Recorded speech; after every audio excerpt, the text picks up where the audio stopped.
Quand on veut montrer un objet, il faut d'abord le restaurer pour qu'il retrouve la parole parce qu'il a eu toujours un vécu, surtout les objets du spectacle. Donc on lui rend la parole par la restauration d'art, sculpture, peinture.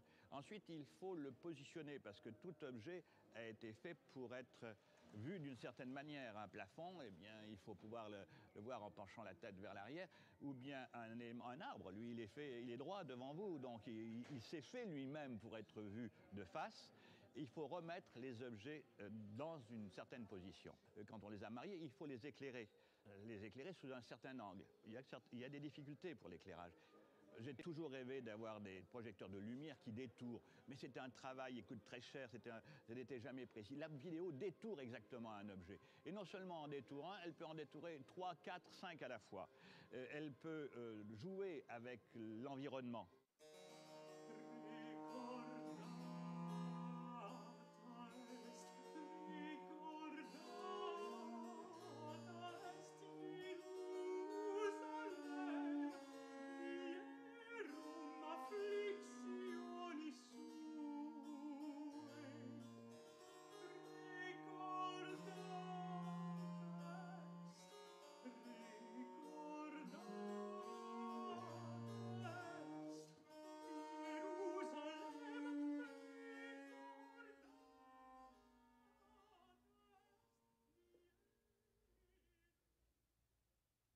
Vous comprenez que là, c'était le moment de se taire et de laisser s'exprimer la matière qui parlait dans le silence de notre tête, parce que donner la vie à la matière, c'est quand même fabuleux, faire respirer la matière. C'est la belle illusion.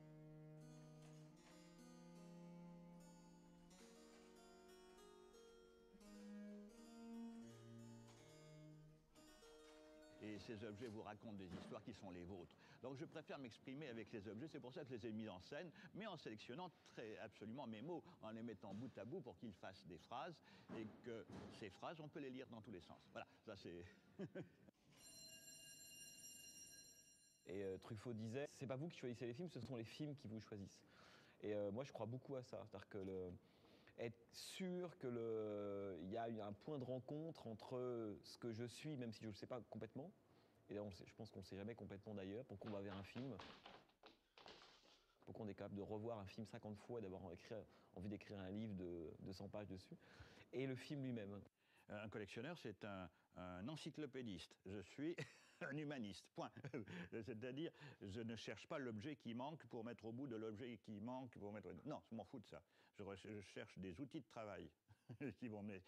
Tout comme l'image est un... Pas l'image, la lumière est un outil, et les objets sont des outils sont des outils d'expression, de communication. Je crois qu'on a utilisé, en tout cas pour ces deux mains, des vieux objets de communication pour aborder les questions de technophobie. C'est-à-dire que dans les médias, comme tout le monde, on voit relayer beaucoup de questionnements qui comportent de l'angoisse de la perte, de l'angoisse de la perte de communication, de l'angoisse de la perte de dialogue. Il y a un théoricien qui s'appelle Laurent Chemla qui disait je ne vois pas pourquoi les sociologues peuvent être inquiets qu'on arrête de communiquer parce qu'il y a un nouvel objet. Donc la circulation des objets, avant de repartir vers les poubelles, représentait la communication dans notre époque. L'objet de curiosité, c'est l'objet qui interpelle. Donc il s'impose à moi puisque je cherche des objets qui interpellent. Et je suis le premier interpellé. Quand je suis bien interpellé, je me dis, il est bon celui-là.